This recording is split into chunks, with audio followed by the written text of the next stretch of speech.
Welcome back to The Clean Truth by Roobi. Glad to be back.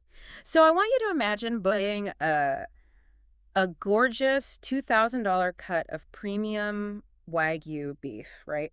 Oh, yeah. Good stuff. Exactly. You bring it home and then you just toss it straight into a rusty, unwashed, grease-stained pan.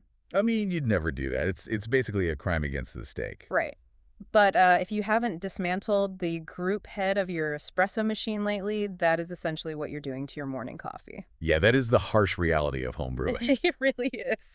So this is our 39th deep dive titled The #1 Breville Care Kit, What Separates a Machine That Lasts from One That Doesn't.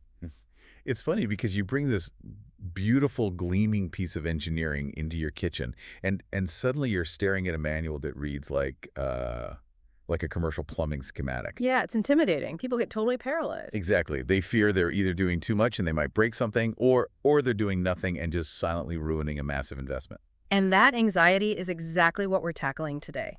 Because maintaining a premium espresso machine, it isn't about hoarding like 20 different cleaning products under your sink. No, definitely not. It's about understanding the very specific physical and chemical threats to your machine and having the right targeted tools for each one. Right. And we have an incredible source for this today. It's a really comprehensive guide published by Serious Eats titled How to Clean Your Espresso Machine According to an Expert. Yeah, written by Jesse Robb. Right, a specialty coffee veteran. Yeah. And get this, he has personally dismantled, cleaned, and revived over 300 espresso machines in his career. 300. I mean, when you've cracked open that many machines, your whole perspective just completely shifts. I bet. You stop seeing espresso machines as just fancy coffee makers.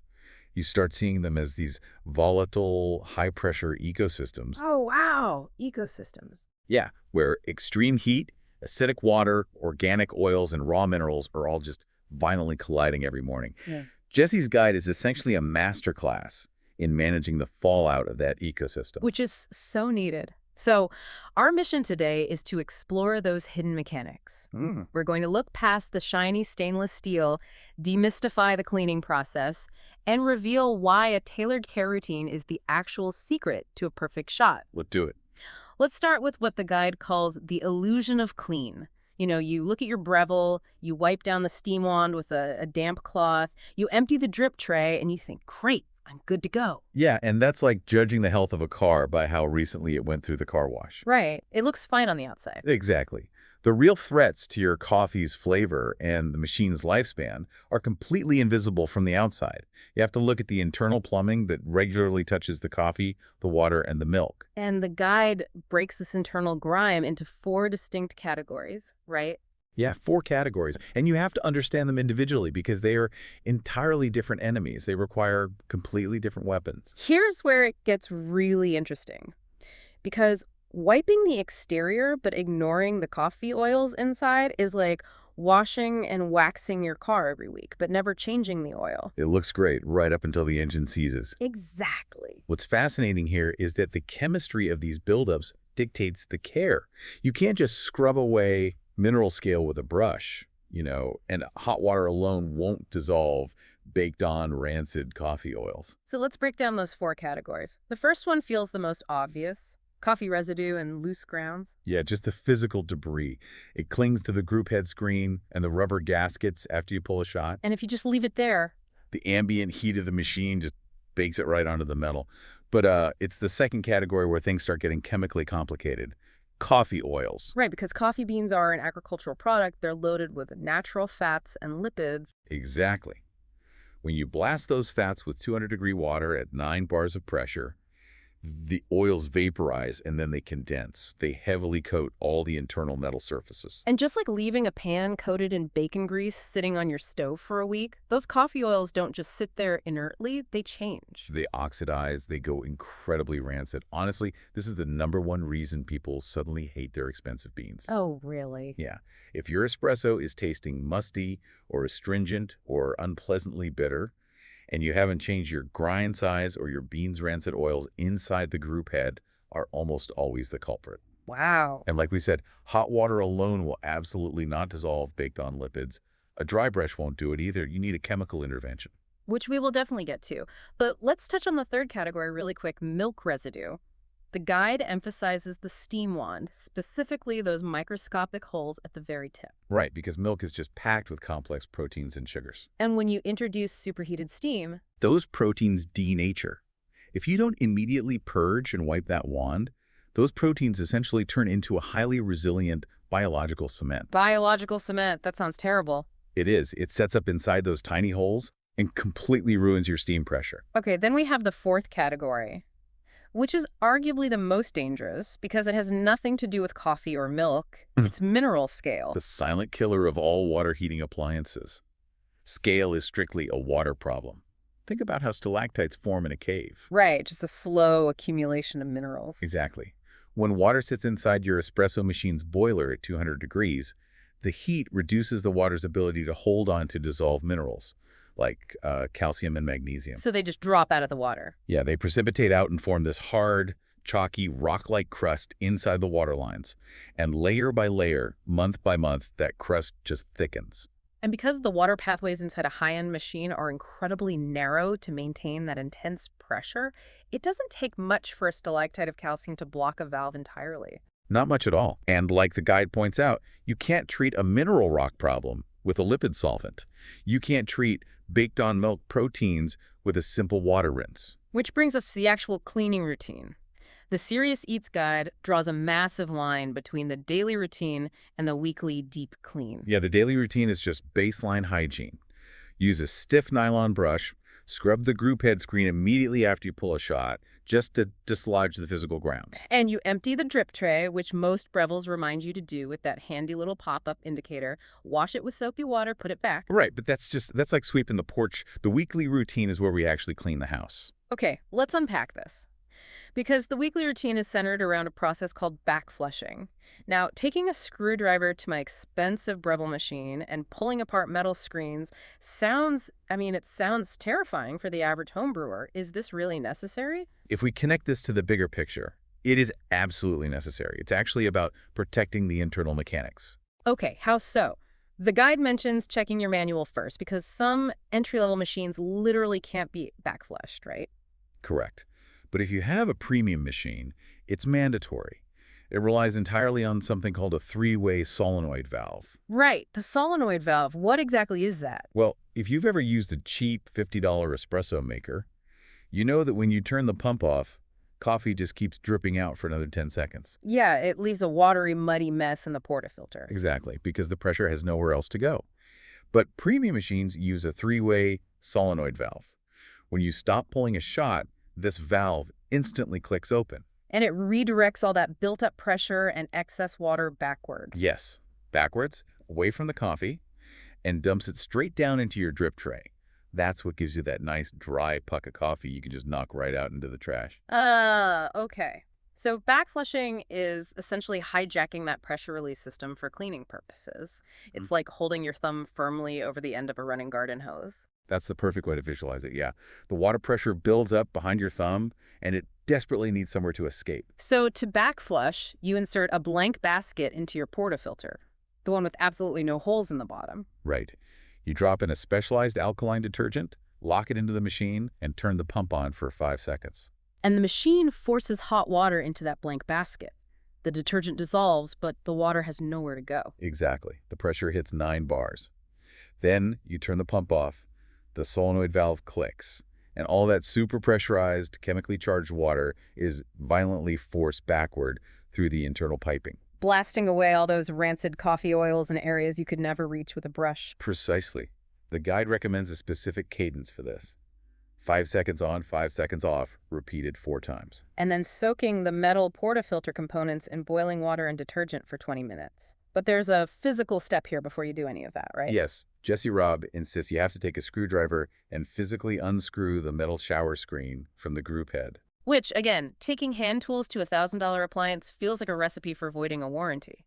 It feels risky until you look at what's hiding behind that screen. That metal mesh is the last thing the water touches before it hits your coffee.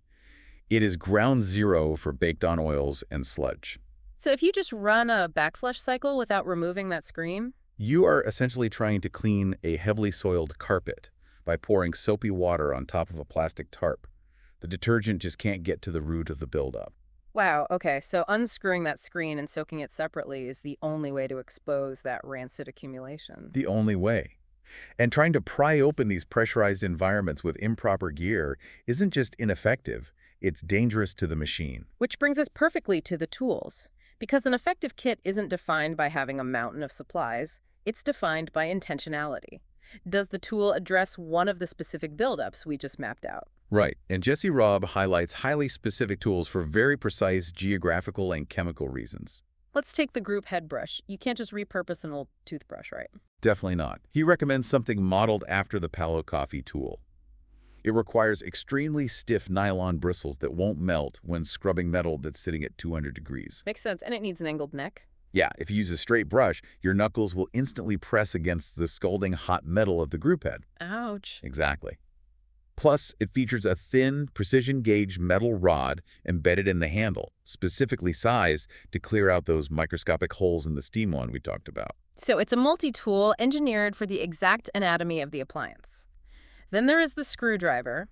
The guide mandates a short, stubby, double-sided screwdriver with both a flathead and a Phillips option. Yeah. If I'm a home brewer, I'm thinking, I have a toolbox full of screwdrivers in the garage. I'll just grab one of those. And the moment you try to use a standard 8-inch screwdriver, you realize the geographical problem. The vertical clearance between the drip tray and the group head is incredibly tight. A standard screwdriver literally will not fit vertically. Right. And if you try to force it in at an angle, you are going to strip the soft metal of that shower screen screw. Then if you strip that screw? You can never remove the screen. The oils build up permanently and your machine is deeply compromised. A tool designed for that specific tight clearance is an absolute requirement. We also need to dissect the chemical side of the toolkit. The guide recommends espresso-specific formulas like Ernex Cafesa. Essential. But my immediate instinct, and probably the instinct of anyone listening, is to wonder why I can't just use a heavy squirt of Dawn dish soap. I mean, it cuts grease on my frying pans. Shouldn't it work on coffee lipids? Dish soaps are formulated to leave a streak-free shine, often incorporating fragrances, skin softeners, and lingering suds. Oh, no. Yeah, if you put dish soap in a pressurized backflush cycle, you will be drinking lavender-scented soapy espresso for the next month. That sounds awful. So Cafesa is different. Yeah. Very. It's a highly aggressive alkaline formula. It's chemically engineered to break down stubborn coffee lipids on contact. But its most important feature is that it dissolves completely in hot water. So it leaves absolutely zero residue, flavor, or suds behind. Exactly. Speaking of lingering flavors, the guide contains a massive flashing warning regarding descaling. For treating that stalactite mineral buildup, the author is incredibly strict. Do not, under any circumstances, use vinegar to descale your espresso machine. Please don't. People love vinegar as a natural all-purpose cleaner for the floors and windows, but in an espresso boiler, it is catastrophic. Because of the acetic acid. Yes, it leaves a pungent, sharp odor that binds to the internal components and taints your coffee. But more importantly, acetic acid can be highly aggressive on the specialized rubber gaskets and O-rings that keep your machine pressurized. And if those seals degrade, your machine leaks and loses pressure entirely. Right. The ultimate advice is to prevent scale from forming in the first place by using specialized mineral packets like third-wave water or properly softened water. But if you must descale, you have to use a powder specifically formulated to break down calcium without dissolving your O-rings. Absolutely. So if I skip this specialized toolkit, if I refuse to buy the stubby screwdriver or the angled brush and ignore the specialized detergents, what is the actual tangible risk to my investment? The risk is a brutal financial reality. When you ignore scale and oil buildup, your machine slowly chokes. The water pathways just constrict until the flow simply stops. Yes, your pump will strain, make a terrible noise, and produce nothing. And when a machine chokes from neglect, a backflush won't save it. You have to box up this heavy, delicate appliance and ship it to a specialized service center. Oh, man. You have to crack open the boiler, replace the valves, and manually descale the piping. You are looking at hundreds of dollars in parts and labor, brutal shipping costs, and you will be without your daily espresso for a month. Preventative maintenance is vastly cheaper than reactive repair. But here's the thing. If you read this Serious Eats guide, your first instinct is to open 5 different browser tabs.